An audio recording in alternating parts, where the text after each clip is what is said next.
My name's Chris. And I'm Kristie. This is the Washing Up Podcast, and it's another good week of food. Yeah, yummo. How good was everything this week? Oh, look, we're recording a little bit later because we're recording after the masterclass. Which we used to just fucking skip. We have recorded many a podcast with the masterclass muted.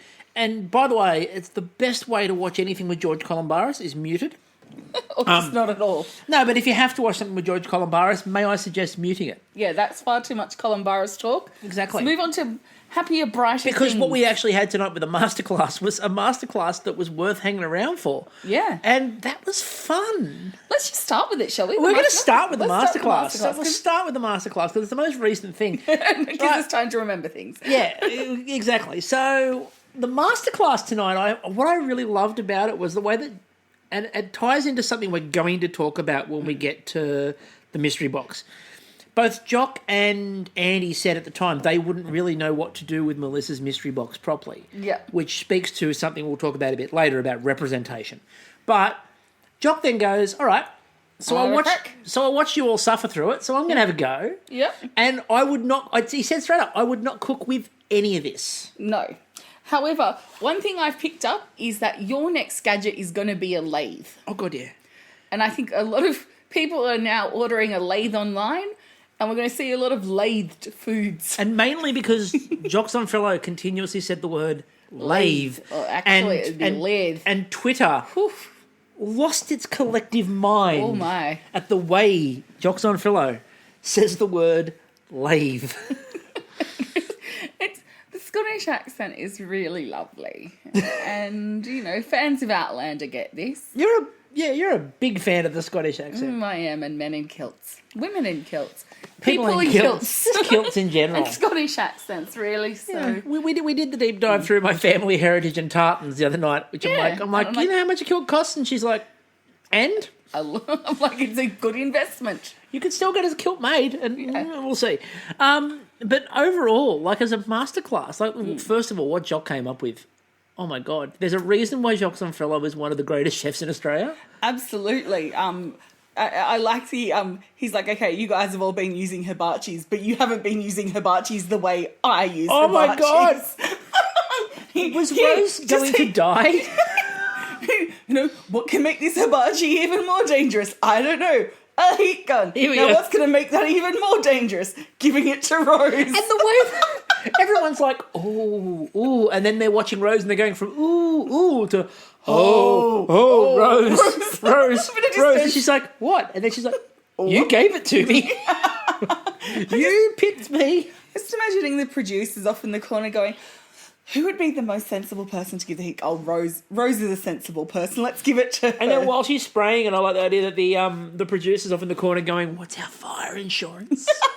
Are we insured if the building goes up? Have we got someone to replace Jock in case of, 600-degree burns? Is Ramsay on a plane back if we need it? Like Scottish sort of, can we do that? Can we do that? Yeah. But I thought that, my favourite moment of his whole thing was when he then went, now this should be cooked perfectly on the bottom and it should be nice and crispy. And he flicks it up and he can't see it. And he flicks it up and all you hear is everyone sitting there going, oh, yeah, that's nice. And you heard them all just going, that's nice. Yeah, and I think for me as well, it's like when you look at the array of people that were learning from Jock, is like Poe in wonderment and just everyone's like, ooh, wow, like their faces were, like these are people who love food and love cooking and who are genuinely interested. I'm so here for And wasn't it good to see Callum come up and help too? Because I've heard a whisper that he has a cooking school. Really? So this is probably good practice for him. Oh, because like he's kind of like, look, I'm usually the one that's teaching. Delivering lessons and so and now, I get to refine some of my techniques as a teacher. Although this year, they've added in skills from the contestants. I know. Which I thought was really cool. That was fucking brilliant. So I'm not going to lie that Ungerman's was a bit underwhelming. Yeah, but... It's important. I'm not going to lie, in the grand scheme of things, Harry's there doing amazing things with fish while Simon looks on taking copious notes, I'm sure, on how not to ruin a fish. When Harry's like, a few of you before saw me do this at home. And some of you asked me what I was doing, and I'm like... Simon. It was Simon, wasn't it? Say Simon. You can just say Simon. And then, but again, look, what what Gaston did was it's a skill. It's a genuine skill.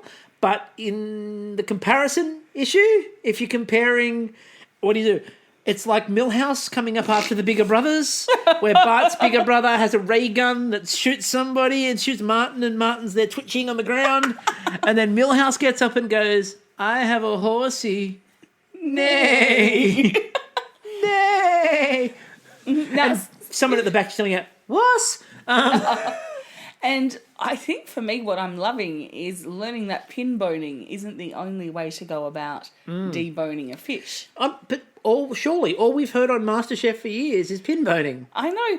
And I'm thinking, okay, all you're doing then is just making it simpler to process the fish for cooking.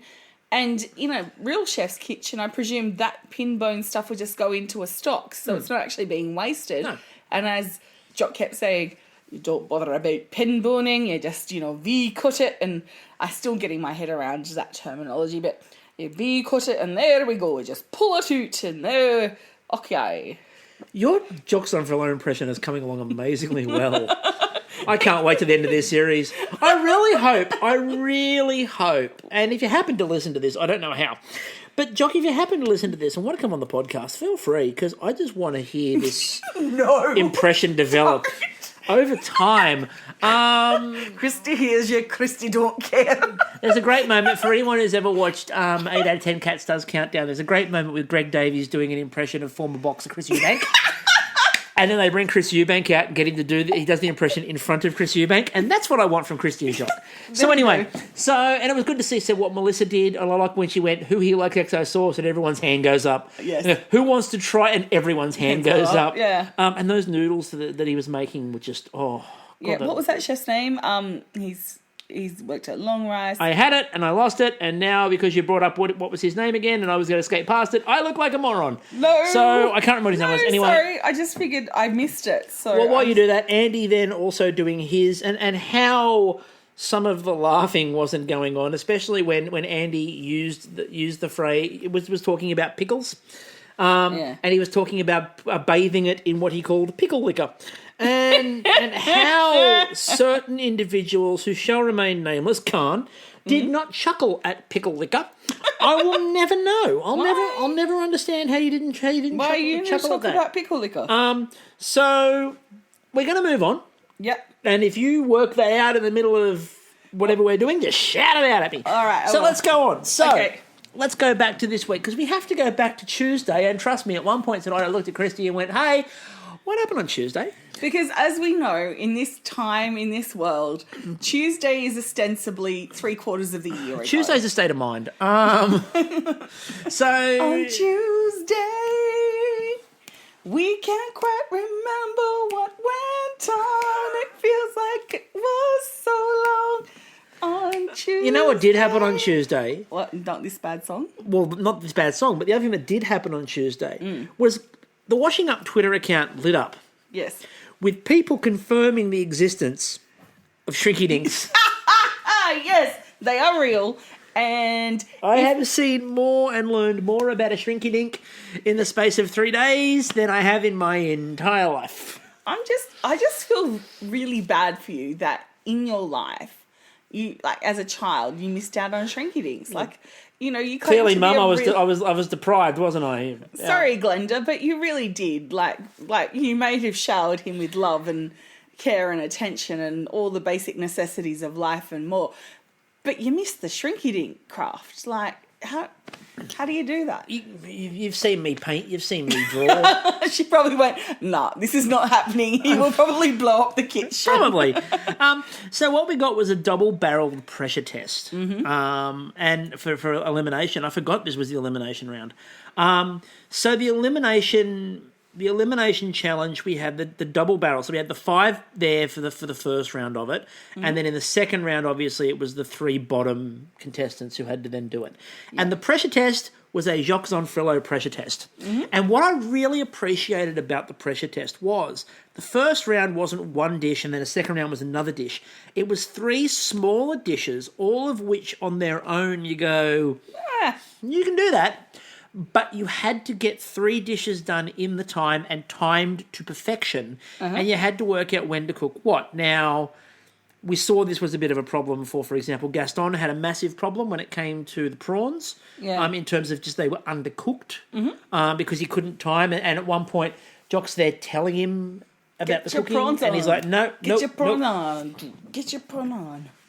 You're in a big song mood tonight, aren't you? No one seemed to struggle with the... Well, I was about to say no one seemed to struggle with the show on Mushy, but I forget that Reese at one point split it. Yes. So if I did... Sorry, Reese, I don't mean to laugh at your... It was just kind of like, oh, this does not look right. And I'm like, that's split. But overall that was done okay. Yeah. And then we had the crumpets, obviously, as well. Now Jock tonight mentioned that he doesn't... Well, Poe tonight mentioned that Jock doesn't like honey, which is part of a bigger point I'm going to get to, surely. But I'm definitely getting there. But yeah, he did include honey with the crumpet. Well, he probably likes it in, like, cooking sparingly. And it's true that some honeys can have a real aftertaste. Like, there's times when you get honey chicken where it's kind of like delicious and it's light and golden. It's got that sweetness. And then there are times where, in the situation that I had, where I once at the Star Casino in Miscellaneous City was able to pick the plate up by the fork that was embedded in it. None of us got to eat any of the honey chicken because we could pick the plate up and wave it around our heads, and we did.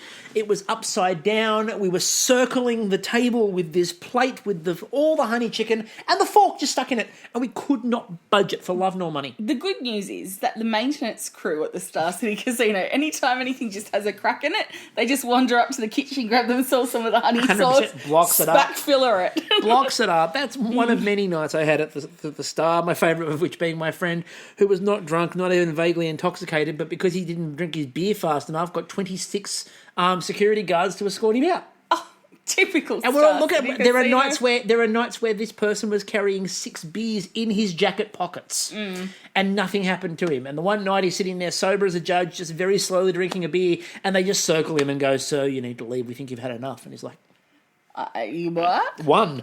Anyway, so I loved when Andy turned around and tried to build the tension. He turns around to Jock while they've started the first cook and he goes, "So, Jock, I mean, would a Rana chefs struggle with this?" And Jock's... and like, Jock's on Frello looked at Andy as if to say, "Are you an idiot?" He just looks at him and he goes... Like, he said it in a polite way, but this is the interpretation of what he said. "If they fucking couldn't do this, I wouldn't put them on a Rana." Yeah. Like, fuck no. So basically what Jock's on Fellow said was, "No, they can all do this. This is, I mean, they're difficult dishes, but, you know, my staff can do this," which is code for, duh. I don't know. With the staff at Three Blue Ducks, like, I felt like it could go really bitchy really Yeah, quickly. I don't know. Can the staff at Three Blue Ducks, can they, like, do a pasta? Are they capable? Are they capable? Melissa in the background is going, "Fight, fight, fight, fight, fight." So... I don't think they are. No, neither. Oh, I think that Andy should take on Jock. Yeah. Now, Behind the Vespa. my other favourite part about this, by the way... I'll meet you on the driveway.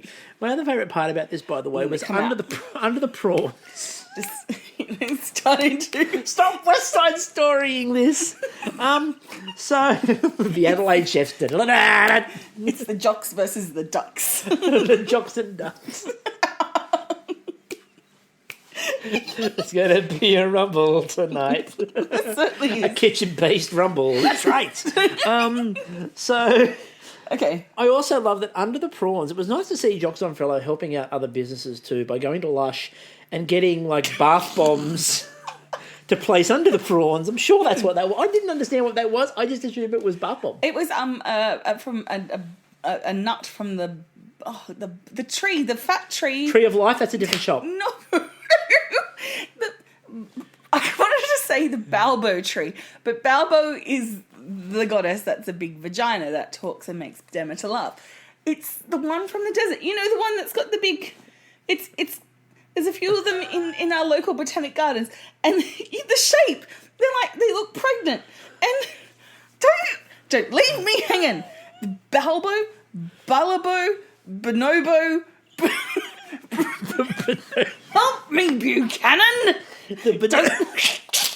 The bonobo tree. Sure, it's the nut from the bonobo tree, which are heavily starchy, and It was a bath bomb. Anyway, so we had the issue with, when it came to the crumpets, we had the issue in terms of...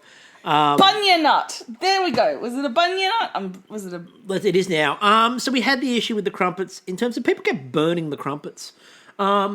Now, Reese, in the end, got to the point where the crumpet was very thin because he was running out of batter, and he's like, this isn't working. Every time I do this... It wasn't a bunya nut. That's what they used the other time. Okay. Anytime we do this, like, I just keep burning them. So I'm going thin this time, and that might cook them through.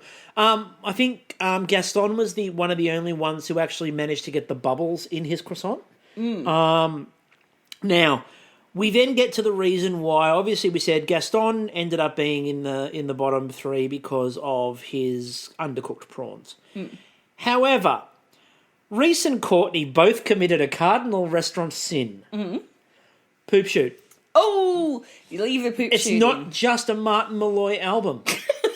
It's also a prawn faux pas. It's also a prawn faux pas that lands you in a world of hurt. Oh, leave the poop shoot in. The prawn poop shoot. I need to know the science behind it. I know it's not pleasant, and I know it's a little on the nose, but like when you go to your local fish shop, or when you used to be able to go to your local fish shop, and get like a couple of kilos of cooked tiger prawns or something, you have to devein that yourself. Like, it's not a big deal. But you're not buying them for what would be a lot of money in a gourmet restaurant, to be fair. Okay, all right. And they looked like really good prawns. And if you're charging people probably Arana prices for that, you're not going to be expecting them to pick their own poop shoots out. Boab tree. Thank you. Well done. This was going to be bugging me all podcast because you'd be sitting there going, I can't work out what it is, and scrolling. And I'm like, no, you need to work it out. So Boab trees, everybody. Boab trees. That was worth it. So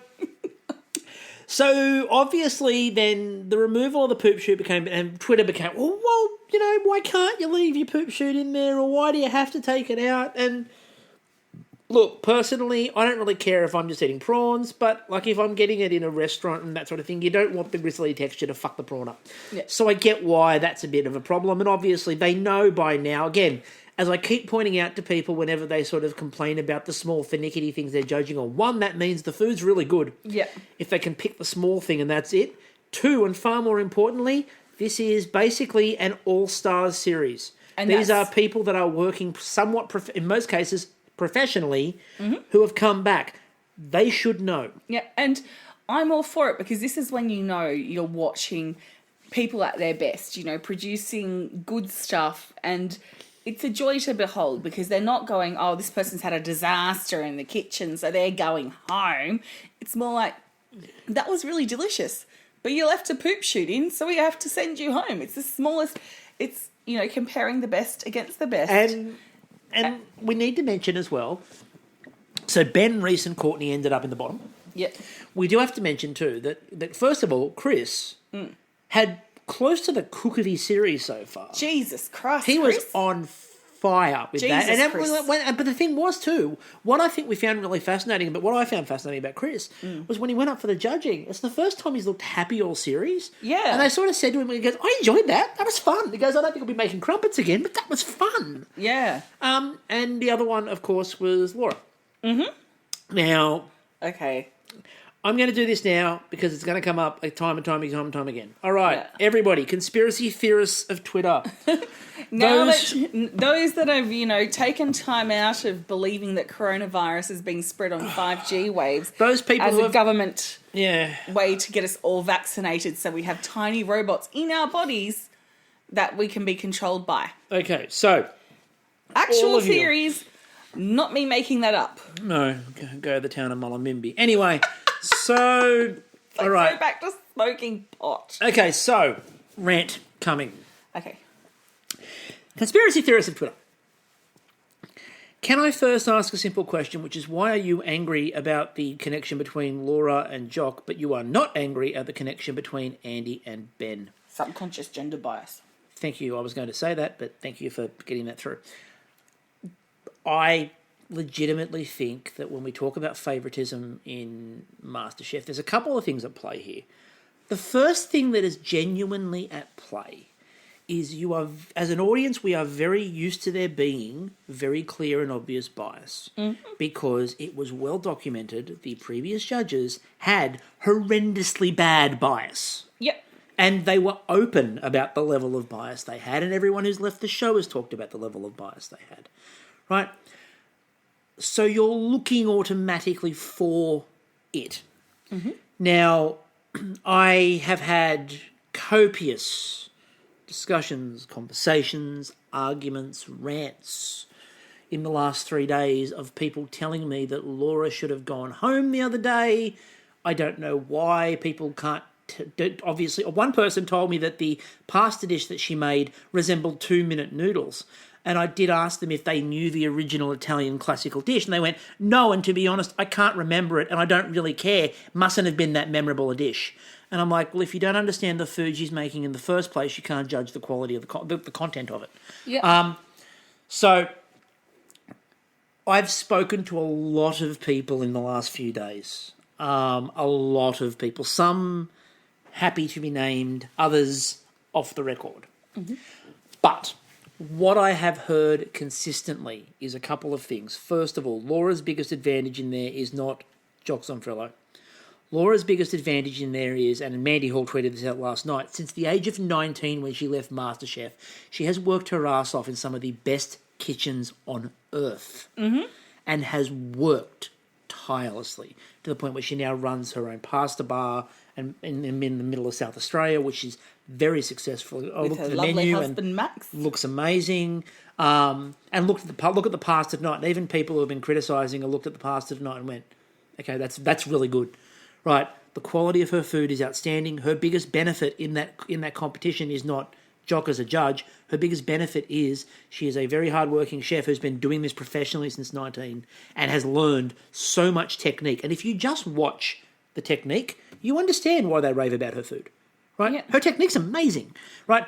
Secondly, when we're talking about this idea of bias and there's judging bias because they keep saying that her dishes are amazing. Well, first of all three of them are, and I'm thinking, oh yeah, but they don't disagree. Well, okay, well maybe that's not bias, and maybe that's not the producers saying you should say that. Maybe the food's good. Yeah. Because here's the thing. I dare you to tell someone like Melissa Leong that she should just automatically go along with the line that everyone else is toting even if she doesn't believe it. I dare you. This is the woman who has openly said that previous series of MasterChef were terrible. They weren't up to snuff. It was a horrible thing for the food industry. And when she got the job and they said, take those comments back, she went, no. Yeah. Now you tell me if the producers get in her ear and go, you've got to say this is amazing because Jock said it's amazing.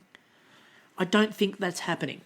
So I'm not going to stay on this point for too long because it's going to drag the whole show down. But let me just say right now, there is no conspiracy to keep Laura in the competition or make Laura look amazing, right? Laura is in the competition on merit. Laura is in the competition and doing well on merit, right? Secondly, if you are looking at this show and trying to find drama with the judging and trying to find where you're going to get your fix of reality TV show controversy, you are watching the wrong series of MasterChef. Yep, go back to the previous series. Right. Stop watching this series now and go back and watch other series. Third, one of the people I have spoken to who was quite happy for me to use their name was Elena. I spoke to Elena about this. While she was over at the MasterChef Experience, and if you listen to our podcast with Elena, she talked all about going over and cooking the dishes there. The most popular dishes on that, some of the most popular dishes on that menu in that restaurant are Laura's. There you go. Right, and it is because she is a clever cook and the food is genuinely delicious. It has nothing to do with the fact that she worked at Arana on the pastry pass. So not even in the past part where you'd be doing with this. Right? I just want to welcome everyone to take some time to actually look at possible subconscious biases that we play into. And we all have them, whether it's about race or culture or gender or sexuality. We really need to understand that our culture, it has a lot of messaging that comes through, and one of those messaging is that a woman can't make it on her own, that she needs to be lifted up by a man. And it's not the only way we see that kind of stuff playing out, but that is one of them. And to believe that Laura cannot make it on her own talents and actually needs to rely on, someone who she worked for years ago to get her through a competition. And you're making everyone else in the competition feel bad and look bad because you're saying that the only reason why she's doing well is because she needs this boost up. But what does that say about their food? Yeah. Right? So it's not really helping anybody out. No, and I really feel that, we have got people who've gone away and developed, even like Tessa and Simon, who've only had a year out, are still coming to this with more experience. I mean, they've done the full series of MasterChef, but everyone's got their experiences at play now. So it just frustrates me that, we need to break through that. But I know that we as an audience can do that. We can develop. We're here. We're learning, how to make noodles in a different way. We're learning that pin boning doesn't need to be done. Legitimately, I'm going to say right up. We talked about there are people we'd like to sort of see make a final. I legitimately don't care who wins this series. I do not care, right? Because one of the things I'm getting out of this series more and more is watch the technique going on in that kitchen right now. Right? We have as an audience demanded a change in format, an upping of the quality, and a change in the judging. This is why we can't have nice things. Because we've got everything we've asked for, and for a percentage of the audience, it's not enough. So I feel that we need to just focus on what we have and be appreciating what we've got, because we're set up for a pretty good fucking season. And if you've been listening to us long enough, you know that if we were sitting here and seeing a really obvious overboard bias that seemed to be really dragging it, we'd fucking call it out. We'd be calling and rant. We've done that every series, right? We are massive fans of Great British Bake Off.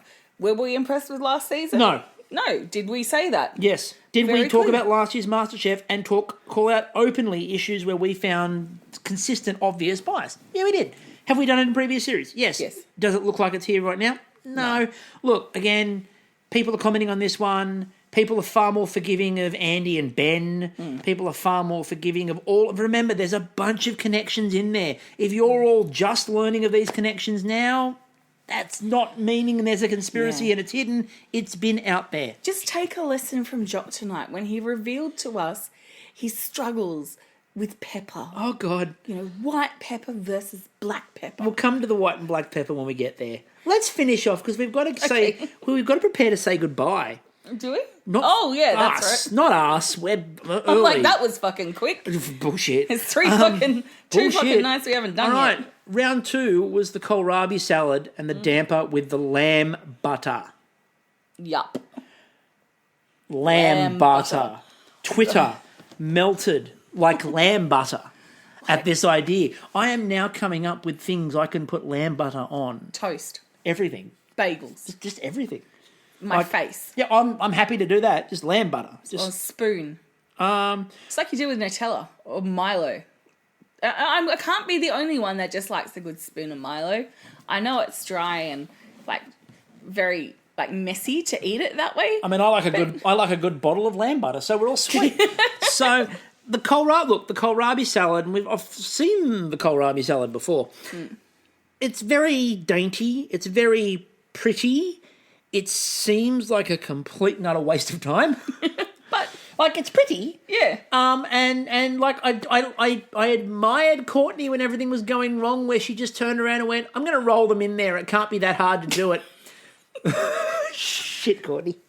The second Courtney went, "You know what? I'm going to roll them. I've got 7 minutes to plate up. I'm going to roll them when I'm in there." And everyone at home's going, "Oh no, we like you, Courtney. We don't need you to go home now." But she had to make that decision, and she's a fantastic cook who just had I like the damper, by the way. I do like the way that he serves on the sticks. I like the way he serves the damper on the branch. I really do. I really like that. It's like they've gone out to the damper trees. Yeah. And just pulled the damper off the damper tree. It's like, I'm watching a koala. I got inspo to put my bread on the end of a stick so I can eat it like a koala. Now, Twitter was not ready to say goodbye to Courtney. I wasn't. No, neither was I. We just learned about her partner Sasha. I'm like, can we meet Sasha? Can we just get out there and have fun? And by the way, I really loved, and it was funny because I tweeted out, Courtney's the winner here. Well done.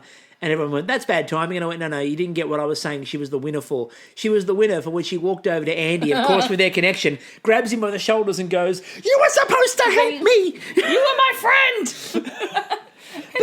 But in reality, what I'm also loving is when they go between the benches, and we'll talk more about this with the mystery box as well, the support, the guidance, the assistance they're giving everybody. What is happening in MasterChef this year is a food discussion. Absolutely. And, the chefs are actually allowed to be... Oh, sorry, the judges are allowed to actually be the foodies they are, not pretend, I mean, Paul Hollywood does it authentically. And I think he's the only person that can pull off the whole make you question your existence authentically. Oh, Gordon Ramsay. Gordon Ramsay as well, okay. But Melissa and Jock and Andy, coming over. And it might be a warning, as we saw in the barbecue challenge. There's been a couple of those where they've warned people. But then there's been times of the kind of like tonight when we saw them go up to Khan and they're like, they didn't tell him how to fix it. They basically said, you are not known for... Yeah. You're not mellow. You're not mellow. Don't do mellow. Don't do mellow. That really isn't a word I'd use to describe Khan. Definitely not a word I'd use to describe Khan. Khan and mellow in the same sentence is an oxymoron. It is. So we weren't ready to say goodbye to Courtney, but unfortunately... I mean, Ben, we all had a moment where, Reece did a really good job with his. We all had a moment with Ben's. We were like, oh, this could be it. He could be going home when he couldn't get the foam to come out of the canister, but then he managed to get the foam out of the canister. Just work the guns. Managed to work the gun show. And then, so obviously then with Courtney trying to roll her kohlrabi salad and then because she left the dressing in the bottle. Yeah. It's set. Uh-huh. So then she's gone to squirt the dressing and it just... didn't move. Wouldn't squirt. And she's like, no, I'm done. Yeah. She knew. Yeah. What I'm also appreciating, by the way, is when there's an obvious decision to make, they're not fucking around. No, and they're not no doing faffing. the, I think, I think. No. Like tonight, for example, when they worked out very quickly that Sarah Young was going to win that challenge. Yeah. And they just looked, and rather than hide it from the camera and try to make it a surprise, they went, we got a winner. Yep. This is the winner. Yep, this is the winner. Yep, this is the winner. Let's go tell them. Mm-hmm. And so we knew the answer, which I don't mind. Because then we get to see the surprise on their faces because we're like, where were the judges? We know what's going to happen. And he's Sarah. But if you want to punch the air. But if you want to go down to a decision that was, if you want to go down to something which was a surprise, we need to talk about the mystery box. I am going to say it straight up. I would really like Melissa Leong to set every mystery box for the series. Oh, how cool would that I just want her to do the mystery boxes because I think we're going to get a fuck ton of amazing food. Yep. So it was sort of being dubbed the Yum Cha box. Not by her, but she talked about her background with the food was Yum Cha. Yeah. And in particular, one ingredient. So let's go through it. We had cherries, we had coriander, we had honey, we had black vinegar, we had 5 spice, we had taro, we had whiting, we had spring onions, we had galangal, and we had chicken feet. Yes. I just want to pause here for a moment and think, what kind of nefarious childhood and young adulthood did Melissa have that Jock and Andy accused her of stealing cherries when she lived in the Huon Valley? I mean, I could see it. Yeah. I could see mischievous Melissa just running through cherry fields. I'm presuming she's the reason why they now have to have the Huon Valley Festival to wassail the evil spirits out of the trees. It's the only way to protect it. It's the only way to protect them. So what they thought was an evil spirit was actually Melissa Leong just tearing through the apple orchards. Look, the last 2 nights of this show have basically been the spirit of Melissa Leong coming through so boldly. Mm-hmm. And we'll get to tonight in a minute because there were some moments tonight that are some of the funniest things I think I've ladies seen. And gentlemen, just gird your loins. Gird your loins for that one. But I think there was something very important that happened last night as well, which has to do with representation. Yeah. And we talked before about things like, for example, with Courtney and representation of the LGBTQ plus I plus community. Yep. And there's a lot more, obviously, we've talked about as well in our preview for that. But also, I think the representation of like Asian women in particular, but Asian people on television in positions of like authority and power and as a presence. Yeah. And Brandon Peng talked a lot about how important that was to him, and having Melissa there was something that was really important to him. Yeah. And like when that mystery box was opened up, he's like, "Ooh, I like this. This is really good." Like, and Sarah Tiong, who instantly went taro dumplings, and I'm going, well, do you have to? I mean, look, there's other things that are tasty in there. You don't have to go with taro. I hate taro. Not until you saw it lathed tonight, in which case you said to me, I would have eaten that taro. I like taro now. I would have eaten it. But I think that representation's is really important. And I think that Khan and Brandon Pang and Sarah Tiong and all that, I think they're benefiting as well from a bit more of a relaxed nature. They look more relaxed. And I mean, partly it's they're returning, but I think as well, I think the vibe of the judges, and Melissa's a large part of that in particular for them, is really helpful. Yeah, and it's just a joy to watch. I'm here for the, when Sarah's gone, Yum Cha is the best brunch. I'm right there with you, Sarah.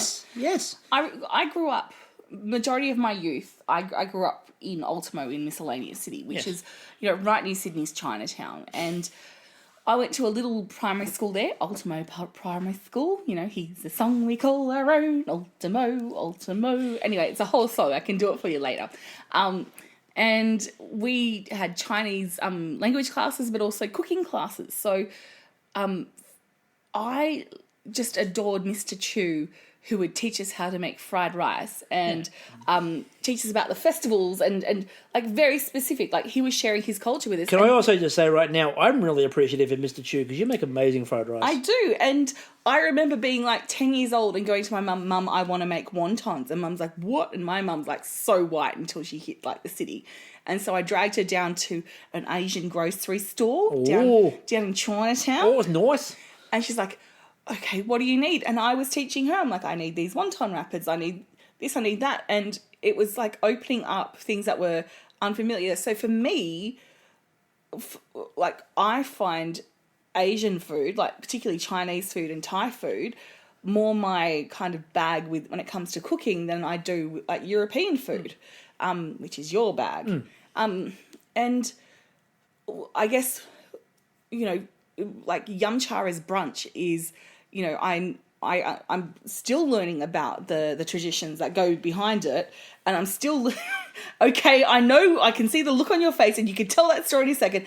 After I tell you, and everyone will have their own like Yum Cha traditions, and one of mine was my younger sister and I. We were complete opposites. I was a goth; she was a pretty young blonde thing, ex-gymnast, and Sunday mornings, our favourite thing to do when we were broke as fuck, with a massive hangover, was to go to Chinatown to have Yum Cha. And it always brings, like, Yum Cha is such a beautiful, you go there intentionally to share food with friends and family.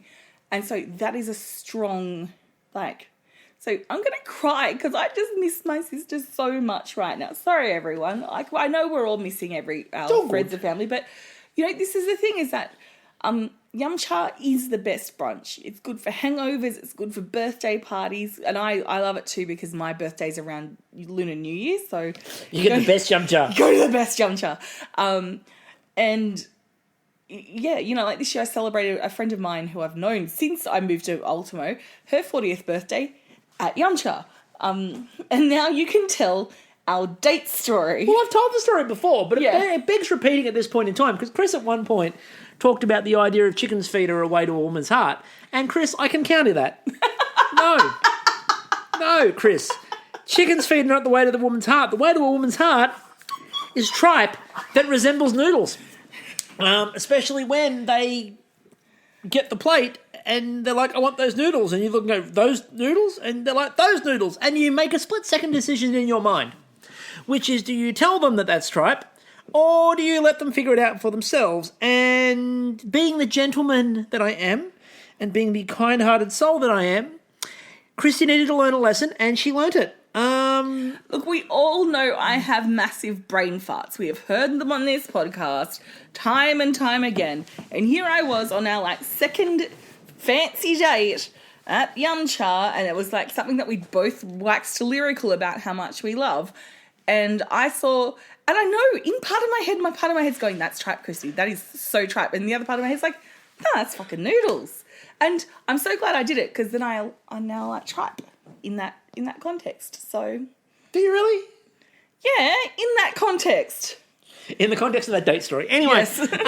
So we also got to witness something that I'm kind of, I understand it, but... Did you know the Illawarra Folk Festival, the night before the Folk Festival starts, has a tripe fest? Just letting you know. So something that happened, and I understand it, but I'm not sure that I'm going to be appreciative of it in about 3 weeks. The rise of the hibachi. So the hibachi became a thing.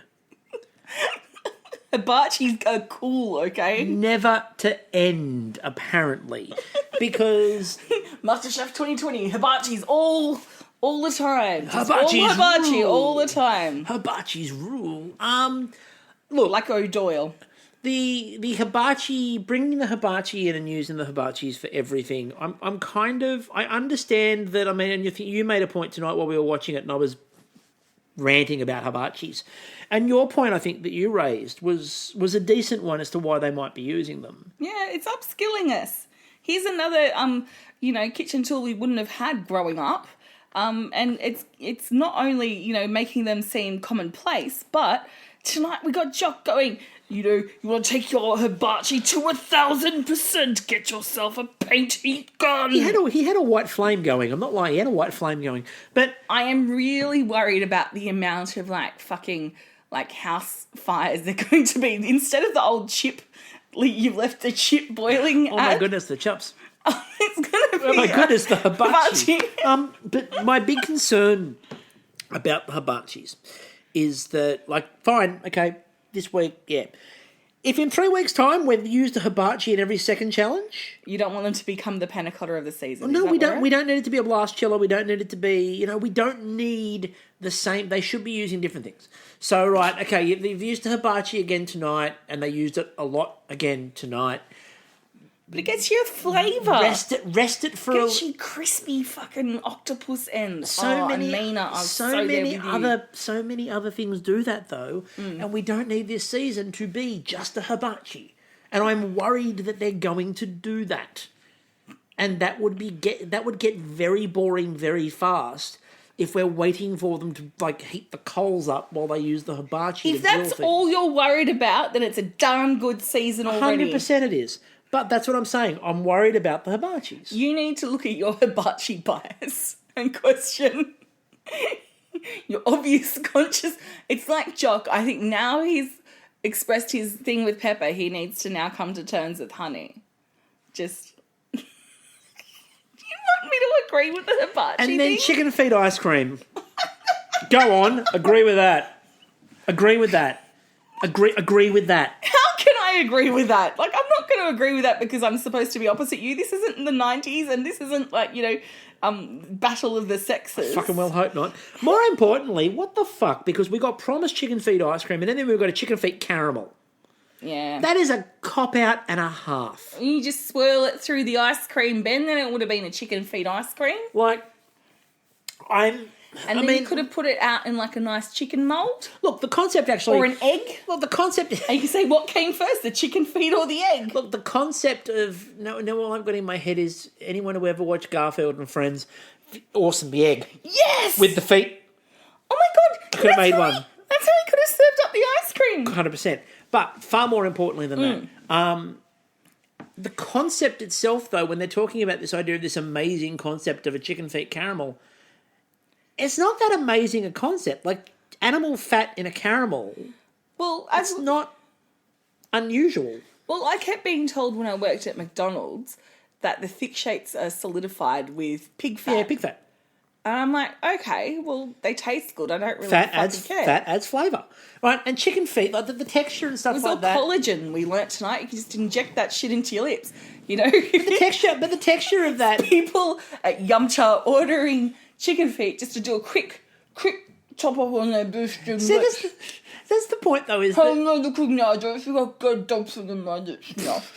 The point, though, is that with like chicken feet, the big thing about chicken feet is the way they look. But like texture-wise and flavour-wise, it makes perfect sense. So like when they're doing it as this, and look, we can say we've had Ungman Brothers ice creams. I had no doubt that whatever he served for that was going to taste good. Fucking beautiful. Because he's good with his ice cream flavours. So, whatever else might be going on with the world of Gaston, he's really good with his ice cream flavours. So that was always going to be a thing. What's next? Offal. So, don't. Offal ice cream. Tripe! Anyway, Fuck you, Buchanan. you did that. You told me you like it in that context, so maybe an ice cream. So let's get to the other thing that people wanted to sort of rail about. But rather than worry about people railing and complaining about this, I'm going to sort of explain why I had not only zero problem with it, but I really liked it. The broth off. Now, first of all, is it a convoluted random piece of shit? You better believe it was.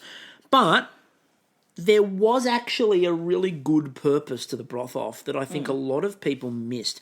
First of all, we didn't mention this with the mystery box, but they announced at the start they are trying every single fucking dish of the mystery box. Hallelujah! We got there. Right? We actually got there, people. Progress. Again, we ask for this. This is why we don't get nice things. But it also then it gave purpose to that whole episode, because we're getting these beautifully tight 1 hour episodes, occasional 2 hours with purpose, and seeing everyone's dish tasted just makes my heart sing. And the other thing is too, if you were in those challenges, if you were in those challenges and like you worked out about halfway through that your dish was probably not going to get tasted, you take your foot off. And you go, look, I'm not going to get tasted, so don't worry about it. I'm just going to cruise to the end here and not really do much of anything. Everyone still felt the need to push a bit because everyone was getting tasted. Now, I had a lot of people complain that this was wiping out, like it was against the representation of Asian people on screen because you were... First of all, the dishes were very different dishes. The broth was the only similar thing. Khan had made something different to what Brandon Pang had made. They were very different what they'd made, but they each had a broth. So the broth off was rubbish because it erased their dishes, and you doubled up on those two in the one thing, and that was part of erasure because they were like not giving them their due. What they actually did, this is my counterpoint to that, they had 22 dishes to taste. They wanted to get as many, and someone pointed out, well, they didn't get them all on. No, they didn't, because they had 22 dishes to taste. But by doing this whole double-up thing they did it twice. And this is the other point. They did it twice, because then Ben was doubled up with the chicken feed off. It was Ben and Poe. Yeah, Ben and Poe, the chicken feed off. Right. So they did this twice, but what they were doing was actually quite clever because it got more screen time for the dishes being tasted because you put them both up at once. Yeah. They did give both dishes a fair critique independent of each other. Yep. Right? And it gave, like, for example, Brandon Pang's dish was great. It was genuinely great, and they gave him, again... No, he would have rather the place in the top 5, but they gave him that you were 6th and you were so close to being in. But if this is traditional MasterChef, first of all, they're not tasting it. No. Second of all, they're not showing it for time. They're going to show the 5. Yeah. Right? So he would not have got seen at all. There was no clock. He wouldn't have been clocked. He probably wouldn't have even been mentioned that he did a broth. But what they did, by doubling them up, was they got as many people on screen as they physically could. Now, again, some people still didn't get themselves on. No sign of Tracy. But it's... She's a ninja. Look, she only appears when she's team captain and then she fades into the background. Yeah. But overall... Popped out tonight for a quick, almost a heat of the blowgun. She was standing on camera at one point. I went, is that Courtney? And you went, no, that's Tracy. I went, oh, God. I think they needed, her ninja reflexes in case, she went tits up with the hibachi. In case it went fire, yeah. She only person who can swoop in and get him out of there. Yeah. But... Bodyguard style. But the way... Just Tracy carrying out Jock. And Jock's like, but I'm not in danger. And she's like, I don't care. I've got you, Jock. But I thought that was really clever, actually, the producers to do that, to do the broth off, because one, we all remember it as a fucking broth off. Two, you remember that Brandon Pang made a broth. Three, you remember that Khan made a broth. Four, you remember seeing them on screen and remember their dishes being tasted, and they were both good. And it's also the education process. Okay, one, I think it's great. Two Asian guys, you know, and I hate using that term, but that kind of like white people term of two Asian guys get to go up and just be critiqued together, and we get to learn, you know. And they talked about the differences in the way they did it. And stuff. Like, it's an education piece, but it's fucking great. It's like the Bechdel test when you have two women go up against each other. Not having a conversation about a man. My only disappointment is that they didn't go full Zoolander, like the Hansel and Derek Zoolander walk-off. Like, where was the arms out and the head shake? Like, Derek's not in this series. You know, like, who can't turn left? Derek's not in this series. If Derek was in this series, then you could have had Derek and Khan doing a walk-off, and that would have been spectacular. So we had the broth off, and I thought it was a really positive thing because, again, it got people on screen. Do you think it'd be Derek and Ben with the guns off? Gaston and Ben just... The Gaston and Derek? Yeah, Derek, actually, that's probably more likely. So the night two of the mystery box, I thought it was, and I said, Andy and Jock were openly talking about the fact that they would struggle with those ingredients because they're not their natural ingredients. No. Jock has a background as a trained chef in France. He was trained over in France, in French cuisine, before he worked with Gordon Ramsay and all those things. Right? So he has a background trained in French cuisine. Right, that's his background that he's then taught himself all these other flavours and profiles. You know, Andy doesn't have that background in Asian cooking either, as we know. We watched his Masterchef journey, to use a well-gotten phrase. They don't have the background that Melissa has in a lot of the cuisine and her understanding. And again, what I liked too was she didn't just go, I'm Asian, this is Asian. She had a story and a reason why she picked the ingredients she picked. And she picked them based on things that she remembered, that were a memory, that were things she liked to eat. They were memories of her out with her mum and out with her family. And I thought that was really good. And it gives a context for everything. It helps us get to know Melissa a little bit and her, you know, misspent youth and her like cherry stealing adventures. Exactly, her cherry larceny. just a stone fruit thief. She's a stone fruit killer. No. Yeah. I had another point. Oh, fuck. I don't know, but what do you think about that? Can I just point out, I did forget to mention in the mystery box challenge that I thought that Hayden was doing a really good Michael Winslow impression. Poor, every time they cut to Hayden, pop, pop, pop, pop, pop, pop. He was talking about the idea of pitting cherries is a really, really nice and tranquil thing that gets you into the zone.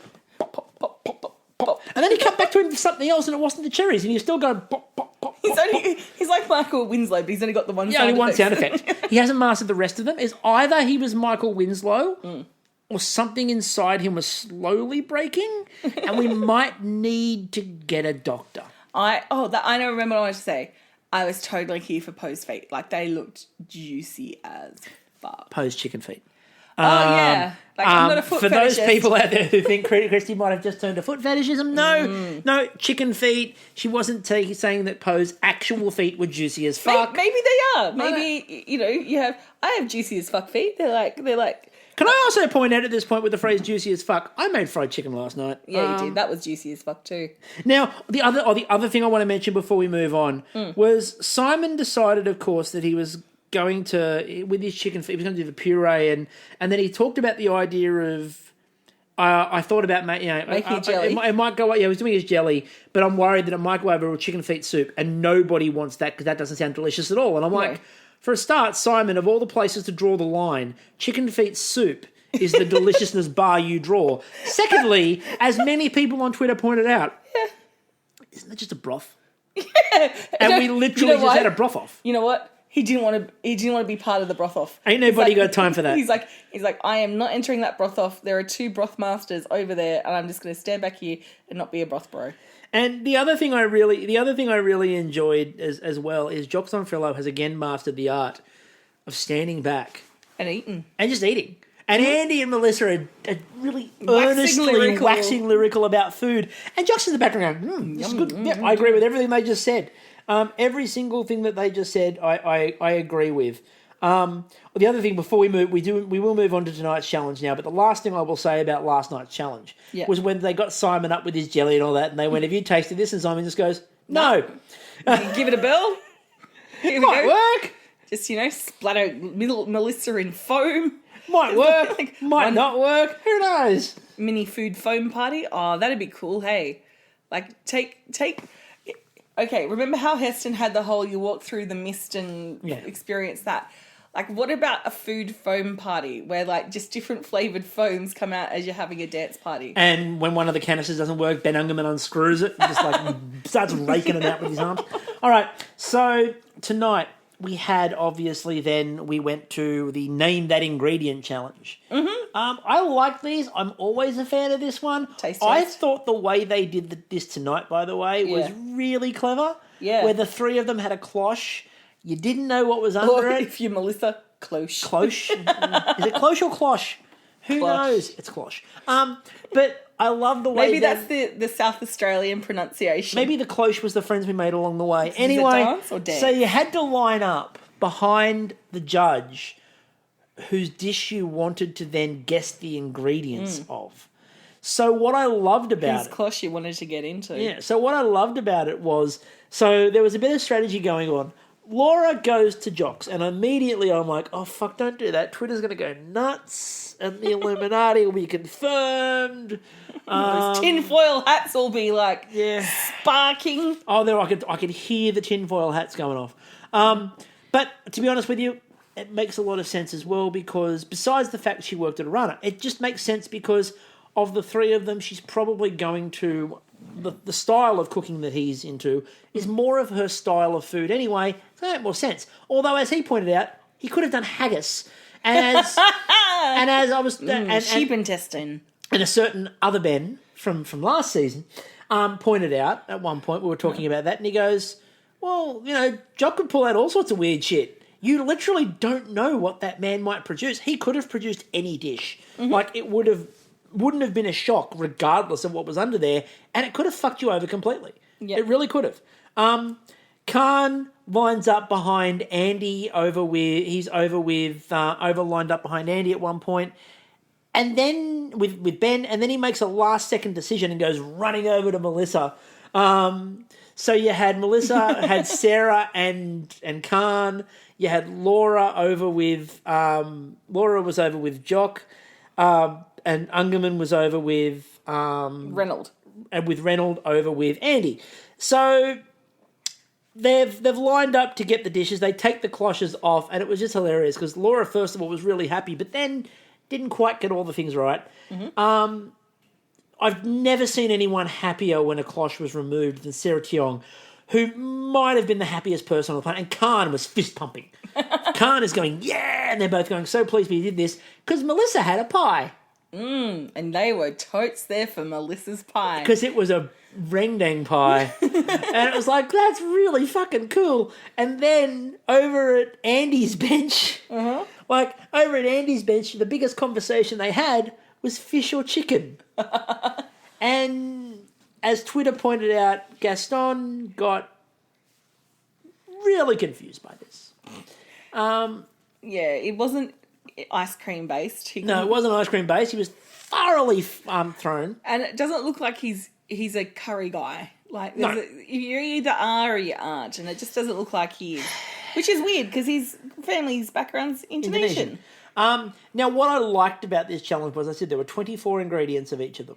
And you had to name as many as possible. Now, as I said to you, I like the idea that maybe one of them didn't have 24 ingredients, so they're naming every type of oil they've used. White salt, sea salt, the Himalayan pink salt, kosher salt, olive oil, vegetable oil, spray, cooking spray, just trying to stretch the 24 ingredients, the tears from a judge. But what we really need to focus on is Melissa Leong just flirting with Khan and Sarah at once. I believe in many countries they're now married. It was funny, and like Khan on Twitter goes, "I think she's flirting with me. I have no experience in this." And yes, Chris was trying to draw you a diagram, Khan, and he just got like carried away drawing a little man in a boat. Little man in a boat. Anyway, so maybe a practical demonstration would be more helpful. Just get like a little dummy diagram, like a little, like the. Do you remember the torsos in the science lab at school where you Yes. could pull apart the organs? Maybe something like that. Now again, I think the way that Melissa Leong was going. My favourite one was when I was at uni, and it was a baby like being born out of a pelvis, and Your like favourite you could. was a baby being born out of a pelvis. Okay, go on. Yeah, it's like this, just the hips and the vagina. I don't remember this in the And shops. they could do the different dilations, like the Was this the advanced baby Bjorn? yeah, sure. No, and like our tutor would get us to put our fingers up so we could actually feel the dilation. Feel the dilation. Come on. Dilations! And then you could pop the baby through. So she should show how the baby twists to get through the canal to pop out. And It's just the dilations. put in that oxytocin, what's it called, wafer. But I think we need to talk. Come on. I mean, as you said, you talked about Melissa. You talked about Melissa Leong and her looks, and I think Maeve Marston put it best on Twitter where she went, "My sexuality is Melissa Leong flirting with Khan and Sarah over the pie." I mean, it's been kind of a couple of days building up because yesterday Khan was quite full of the innuendos. There was something about hard. There was I'm getting wet. There was That's why I was of, disappointed that he didn't chuckle tonight at the pickle liquor. Yeah, and it just gave me some Bake Off vibes. It's very Bake Off.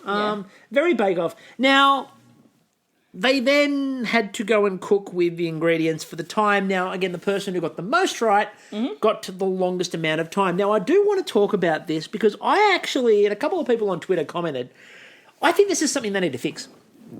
Because Khan got 75 minutes. Yeah. But 0 planning time.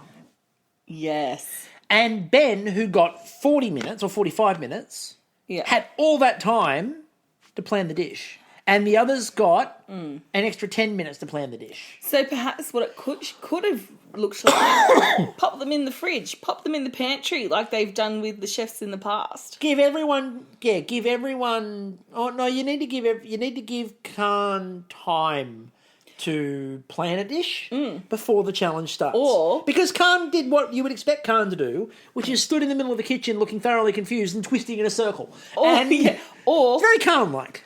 Or flip it on the other side. Everyone starts at once, and you're the first person to finish. You're finished. I like that. You should finish early. You all That's start. the way to fix the Bam. challenge. Well done, Kristie. Fixed the challenge. Right, you don't Fixed it. You start at the same time, but you finish staggered. Yep. I like that idea. Right, that makes it a lot more sensible. Now, I do want to talk as well about 3 things relating to the judges. Number one. Number one. Number one. We need to talk about Andy. We need to talk about Andy and him introducing the phrase "a hectic glaze." It's hectic. I had thought. Really hectic. I had thought originally he said banging sauce. Thankfully, he didn't. He said hectic glaze. Well, Fully sick. it's good. We've always been asking them to increase their vocabulary, and Hectic glaze. I can deal with a hectic glaze. I can deal with a hectic glaze. That sounds like a medical condition you're suffering from. Well, I can deal with a hectic glaze. Maybe I need some wine to deglaze it.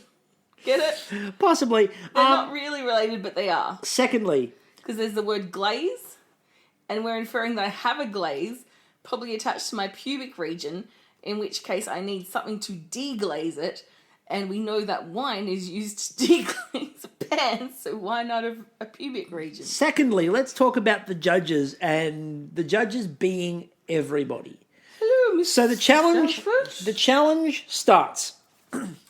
And the judges... And prepare for the deglazing. The challenge starts and the judges have absolutely fuck all to do. Just your feet in the stirrups. So what did the judges decide to do?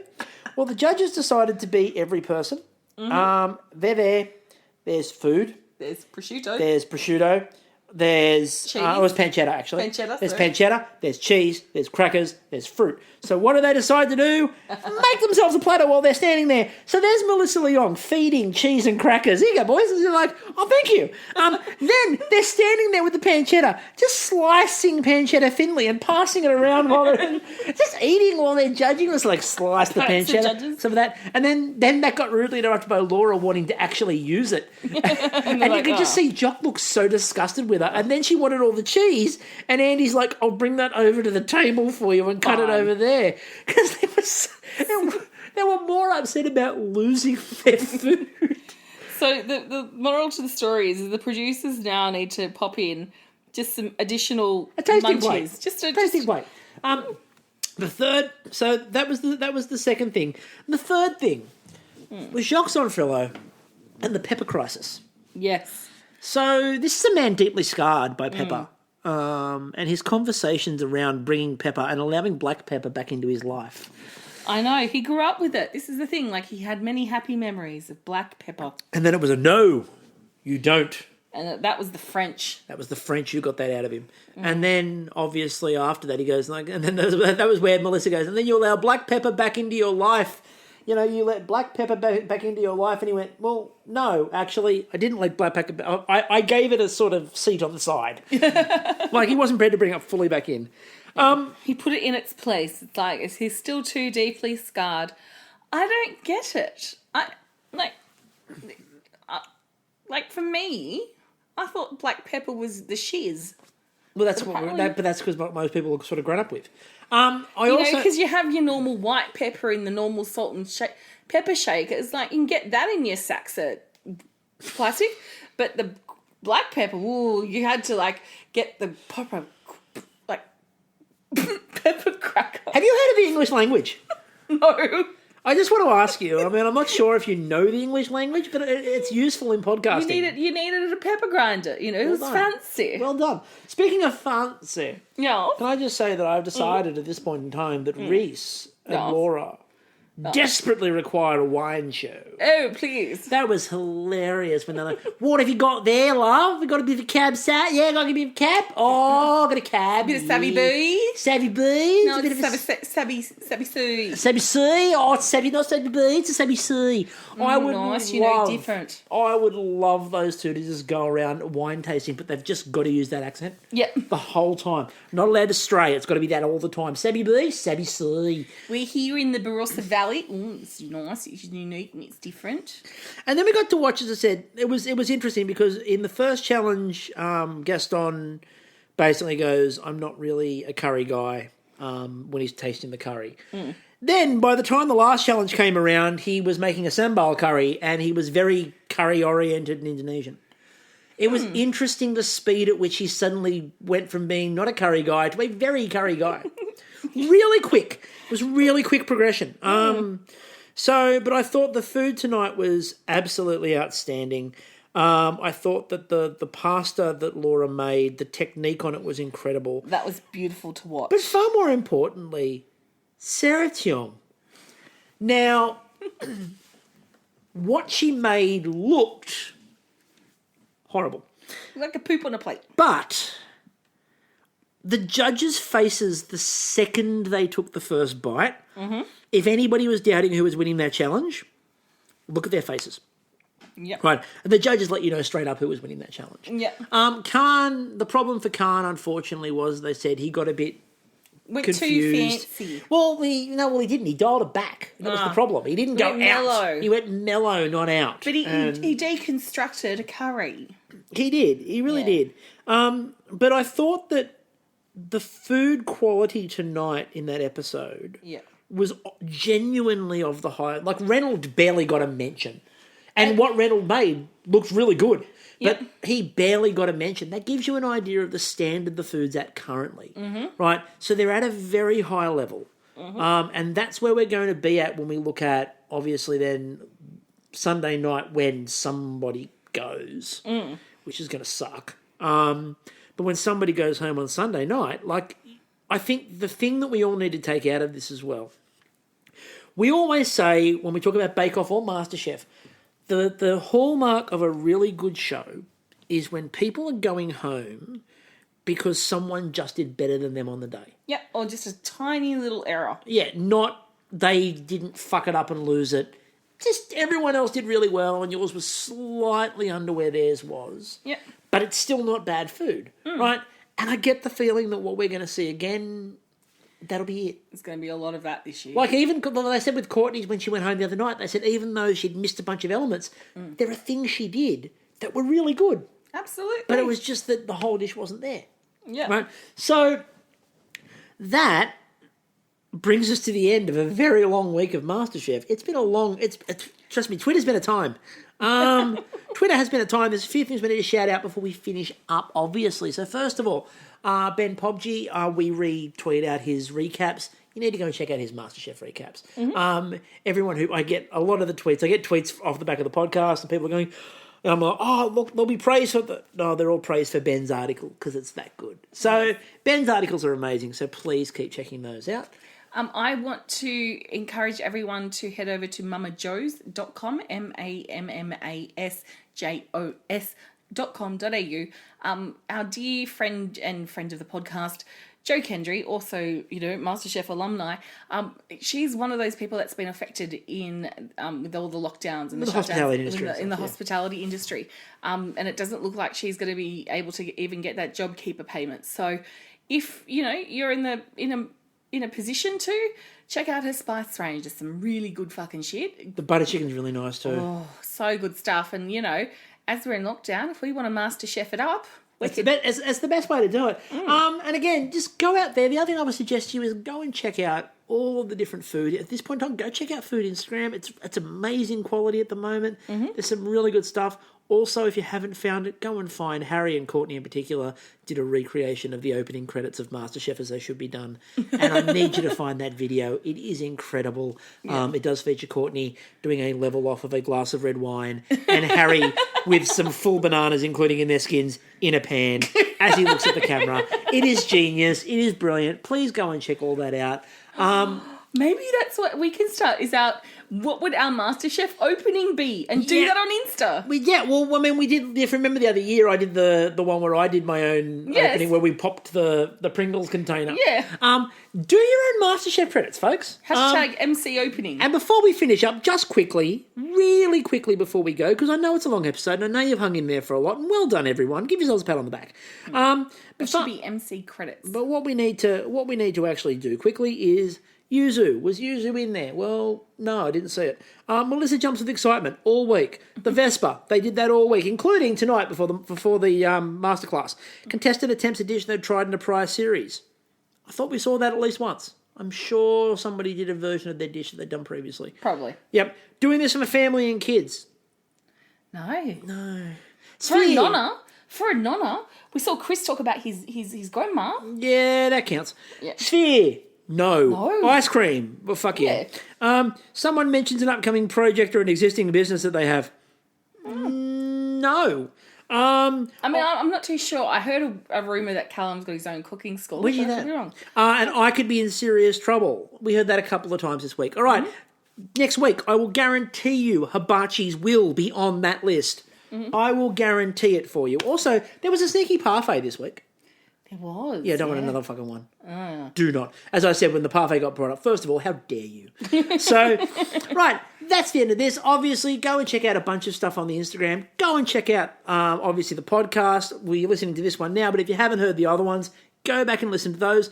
Also, just quickly, for anyone who listens for the Great Canadian Baking Show content, something might be dropping on the weekend you'll really want to listen to. So if you're listening to the Great Canadian Baking Show content, that'll be there. You can find what that's all about. If you don't listen to the Great Canadian Baking Show content and you haven't seen any of it, when it pops up in your feed, don't think GCBS and go, what the hell, what MasterChef thing is this? It's Great Canadian Baking Show.